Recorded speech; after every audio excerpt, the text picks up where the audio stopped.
Chefs of the Future, COF Nation. Welcome, my name is Rich, and this is Chefs of the Future, where we talk about our favorite things in the world, food, hospitality related news. Once again, my name is Rich, and if you click play, you are part of the nation, and I welcome you. And today, we have a packed house, as you can see. We're joined in the studio with someone, my guy, Del SD. Del SD, you know the vibes. And remotely, somebody I've been dying to get back here on the show, my guy LJ. Yo, what's up?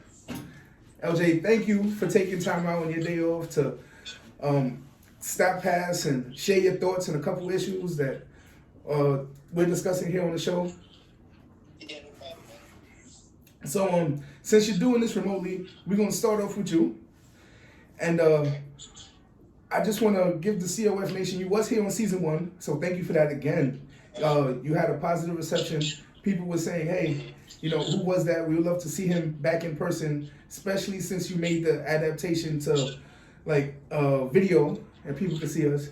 So just give the viewers and the listeners that seen you damn near a year ago at this point a feel for you and who you are and what you do. Alright, so I'm a line cook at the dock on Wall and Paul Pack with Josh, who was on your last show, I believe, right? Yeah. Josh was here. Yeah, so I work with Josh. It's pretty fun. Besides that, I guess I've been with food since I was a kid because my mom's a really good cook, so I was always around food my whole life. But I didn't start getting serious into it until maybe my senior year in high school, so I've been in it for 6 years now, 5 years. And I really like it. It's a blast, so yeah. That's awesome, bro. And we was also sharing before we started recording that you are into music as well. You know, that you was in a band. Plug your band, band plug. What's your band name? Alright, yeah, so our band's Radio Replay on Facebook. You can just check us there. Right now we don't have any shows booked, but when we do, it'll always be posted there as soon as possible. You guys should come down and see us whenever you can. Hell yeah. And what you do, you play the drums, right? What's up? You play the drums, right? Yeah, drums. Ooh, my guy is sick. And you stop at drums or you play guitar or I'm sorry? you play guitar or do you stop at drums? Like what other instruments you play? I play the drums, the guitar, the bass, a little bit of piano. I can pretend to play the ukulele pretty well. Yo, look, maybe I could work on something. Come up with a song or something that would be sick. Look, I was telling you about that, a rock, hip hop kind of blend together. But all right, so Del SD, this is your first time being here. Yeah. I tried to get you here back in season 1, and it didn't quite work out with scheduling and everything. So you're here in person in season 2. And you're joining here with me and my guy LJ. Yeah. Just give a feel for who you are and what you do. I know you dropped a new project. Yeah, Lucidia. All right. On my birthday, February 23rd, on Tuesday. Yeah, so I'm Del SD. I'm from Harlem and stuff. Yeah, I make music. I don't rap. Speak up. Yeah. I have that hole in my soul that was filled with service or filled with that show. And you know how that feels with too. Look, when I left PA, you was getting ready to have a show, right? When you left PA, my band was just getting started, actually. Yeah, exactly. So, it's rough. So, Lucidia, right? Yeah. Tell LJ and the listeners and everything about Lucidia and how's that looking? Lucidia is looking pretty good right now. So the first song is the intro, Soulless Truth. And the following song is Manifest Destiny and Zen God. And the last song is Get In My Groove. It's a short EP. It's 8 minutes, but you can't miss it. It's on Apple Music, Spotify. It's called Lucidia.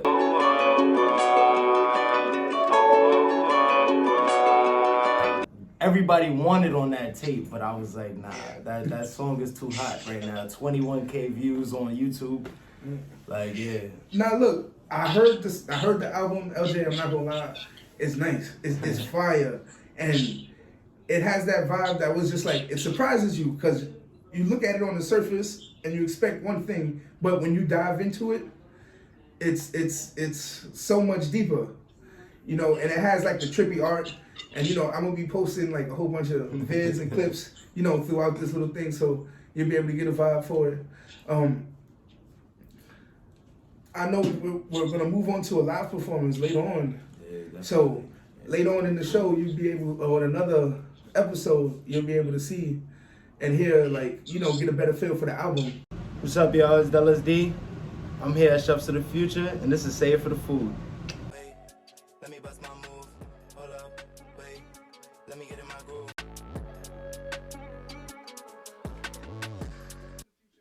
Shout out Stacy for the cash app. Listen, look, I'm about to go crazy. Yo, look, shout out Stacy, man. Shout out Stacy, man. This is Yo, legendary. With the cash app, With man. the cash app. Come on, man, let's get it out, Yo, man. yo. Y'all niggas is That was wildin'. dope. Thank you for Again? Radio replay. Are you guys on Apple Music and Spotify and stuff?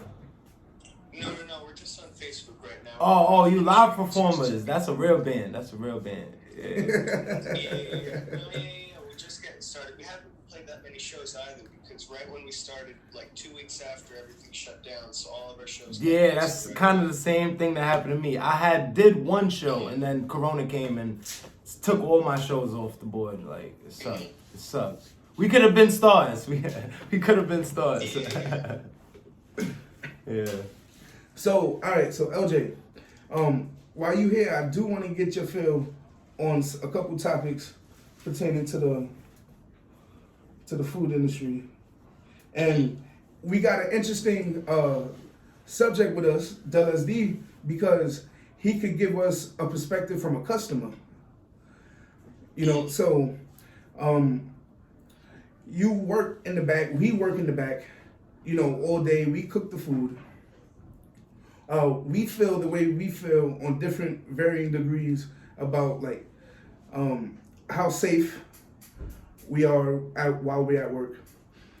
Dallas D, you could give us how it is to actually go to a place. Oh yeah. And, you know, spend your money and risk your life, you know, to eat. So, I went to Flame Bar and Grill this past Tuesday on my birthday, and like we get our own, like it's on 31st, I believe, in West End or something like that. in New York City. Yeah, in New York City, and you get your own private booth. You get to eat, but like it's like so secluded. Like another family was there, and they were like 2 tables down because it's like a rule where you can't be the next table over. So it's kind of healthy, but it's crazy. Like you never think you would eat in a secluded area and you get your own private booth.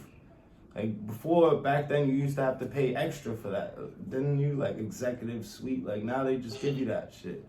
Yeah. So, but look, you bring up an interesting point because you're saying that you actually feel safe when you go out to eat. And a hot topic here on the show, even back a year ago, when we first started talking about this, was saying, hey, you know, what's going to be the customer confidence level in going back out to eat?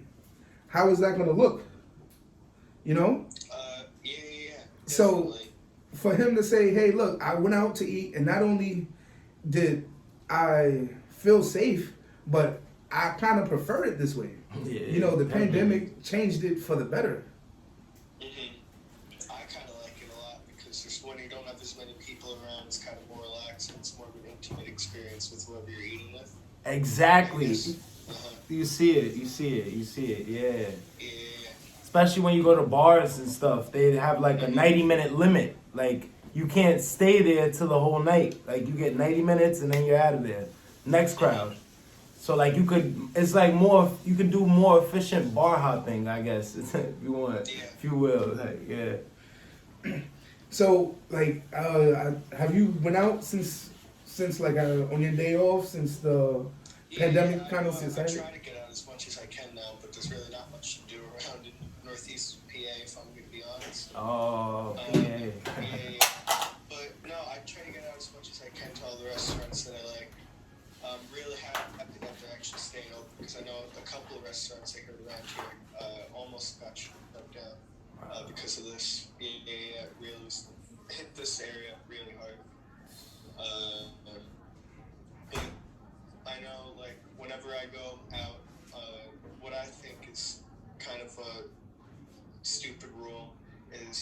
to wear the mask in the restaurant, and then when you sit down at the table, you can take it off. So, like, I see there's no point in that. What do you guys think? Yeah, I don't see no point in that. You know, with me, it stirs up an interesting thought. Do I contribute that to a safety for the customer or safety for the employee? You know, who is the deciding factor? Of course, they're going to market it. The company's going to market it as it was both. You know, it was a unanimous decision to keep them both safe. You know, one didn't take precedence over the other. But the way I see it is like back before the pandemic, when you went to the hospital, the doctor has the mask on, not you. So like they're safe no matter what if they have a mask on. So for you to walk in there with a mask on, but they have a mask on, is like, and then you come to your table to take it off. There was no reason to have the mask on in general. You know what I'm saying? Like they're safe already because they have a mask on, and then they have this new rule: you double mask, it's even safer. So they can have To work and to cook, you know, and to eat at a restaurant, to be a worker at a restaurant, to be a customer at a restaurant, you know, at a hotel. Imagine checking into a hotel and you, your brother, you know, your whole family, or, you know, your cousins and stuff have to go all the way double mask checking into a hotel. You know, after being on a 12-hour flight trying to get to Orlando, you know, wherever you're going, like, you know, and then we're asking what's the comfort level and of the customers. You understand? Yeah. What's the confidence level? Is that meant to boost their confidence? I don't get it. You know, I don't. oh yeah, everybody's wearing double masks, and then we only got to double mask it because you don't want to take the vaccines. Yeah, but I've seen that. Do you believe that people are actually dying from the vaccines, or is just another flu? Listen, that's another topic for another show. Yeah, You understand? definitely. What we can talk about is people getting fired from, you know, voicing their displeasure from taking the vaccines. You know, for not even for saying, look, I'm gonna hold off on that. And if you haven't, you can check out those episodes, you know, on the YouTube channel, Chefs of the Future, where we broke down my general reactions when the news first broke, and when I had a couple people on and we talked about it as well. But a new case that was brought to my attention was, I think it was I forgot what it was, but Trader Joe's, a Trader Joe's employee sent an email to the CEO of Trader Joe's and was saying, hey, you know, I want you to increase safety measures. You know, I feel like as an employee, you don't do enough to keep us safe. And they sent the letter. And the CEO actually replied, you know, the CEO of Trader Joe's replied to this one employee and said, well, we're sorry you feel this way, you know, and we also determined that your values don't equate to our company values, so we cannot allow you to work for us any longer. And they terminated him, all because he said that he didn't feel safe at work.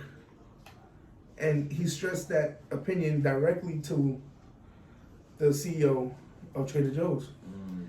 And we'll cover this more on the show as the story continues to develop. And so, you know, keep an eye out for those videos. But as you hear this, you know, people getting fired for saying they don't feel safe at work, you know, and they working in the retail where they're selling foods. But we was just applauding these people. You know, we was just applauding these people months ago, saying they're heroes, you know, they're frontline workers, you know, the grocery store workers. We was banging on pots and pans out our window, but now we're saying, hey, you know, if you say you don't feel safe, well, you gotta go, you know. What? If you voice that you have skepticism about the vaccine, well, you gotta go. Listen, I think if somebody that's working for you is expressing that they're scared to work there or they don't feel safe because of the virus. Instead of firing them, they should have done the opposite, and they should have actually made an effort to make them feel safe. Ask them, what can I do to help you feel safe while you're working here during this time?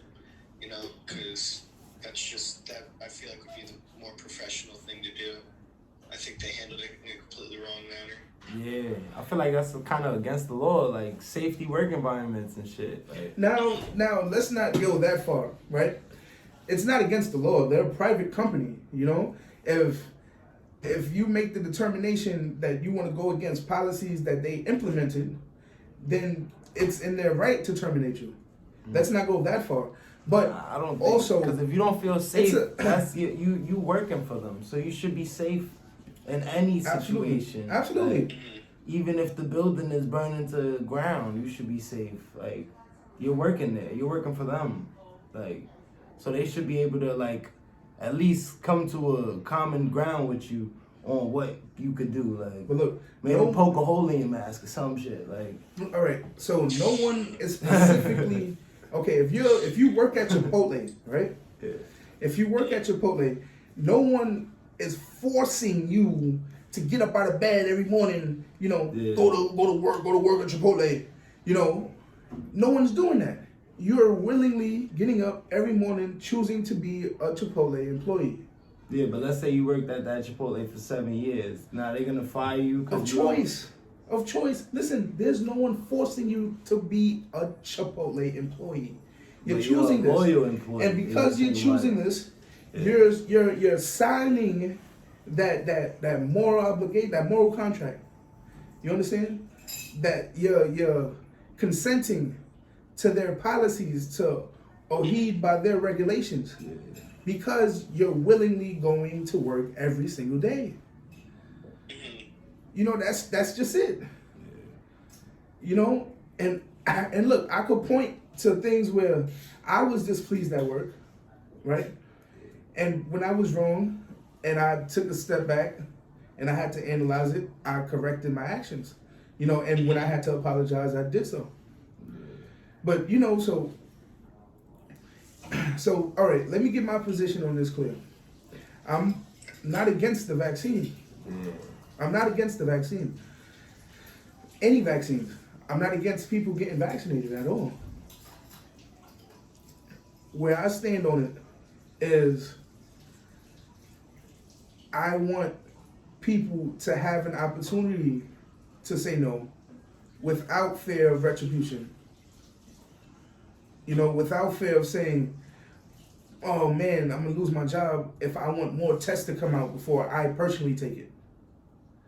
You know, which was in the case of Bonnie Jacobson, because she was trying to start a family, and she was like, hey, let's more tests happen on pregnant women before I decide to take it.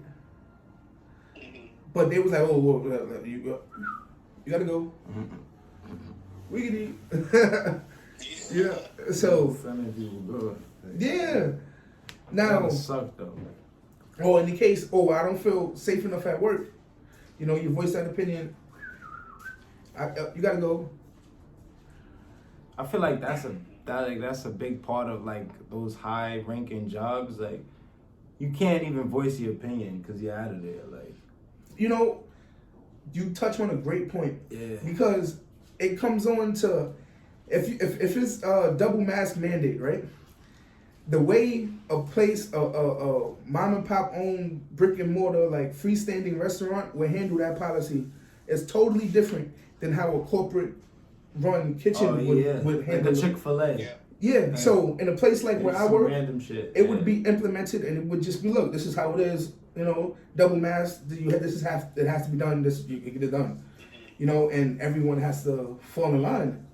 Yeah. You know, now where in a place with a mom and pop, it's really like at the Spanish discretion. owned restaurant. Yeah, like, it's they really, don't have a mask. Yeah, it's really at the discretion of the chef and the management. You know, come on. You know, it doesn't have that hierarchy. You know, that red tape to answer to. You know, that like forces them to like stay in line and all that. But it's very, very interesting. Like, all right, let's put this situation right into perspective. Let's say you have a store in New Jersey, and you get food from different states. You know, you get food from New York, you get food from Pennsylvania, you get food from Connecticut. Now, each state has varying levels of mask mandating policies. So the truck drivers, you know, act differently. The people that pack that food for those trucks acted differently. But they all come to your one shop and put your efforts, you know, out the window. Let's say everyone was double masking at your place. All the employees was double masking. All the customers were double masking. You get what I'm saying? Yeah. And then the Connecticut or the truck drivers came in because they took a more different approach. Yeah. You know, not to say it was wrong. There's no wrong and right answer. They took a different approach, and was more lenient, and spoiled that whole effort entirely. So then, what was the point in that case? I don't see the point at all. You know, I see the point, right? I see the point, and let me make that clear. You know, if you go fishing, LSD, with 2 fishing poles, right? The odds of you catching fish drastically increases. You know, Okay, yeah. you know. So if you wear 2 masks, of course you're gonna be safer. You know, it makes sense, but what doesn't make sense is to not have a complete sweeping mandate on double I just masking. feel like, I feel like it doesn't make too much of a difference that we have to do it. I feel like wearing 2 would only protect you like just a little bit more than wearing 1 would. I feel like it doesn't have a substantial difference. At all. Yeah. But you know, it's really hot topic, man. You got anything else that you really want to add to this? And like, where can people find you if they want to like hit you up and all that? And You can find me on Facebook again at Radio Replay. You can find me just on my personal profile.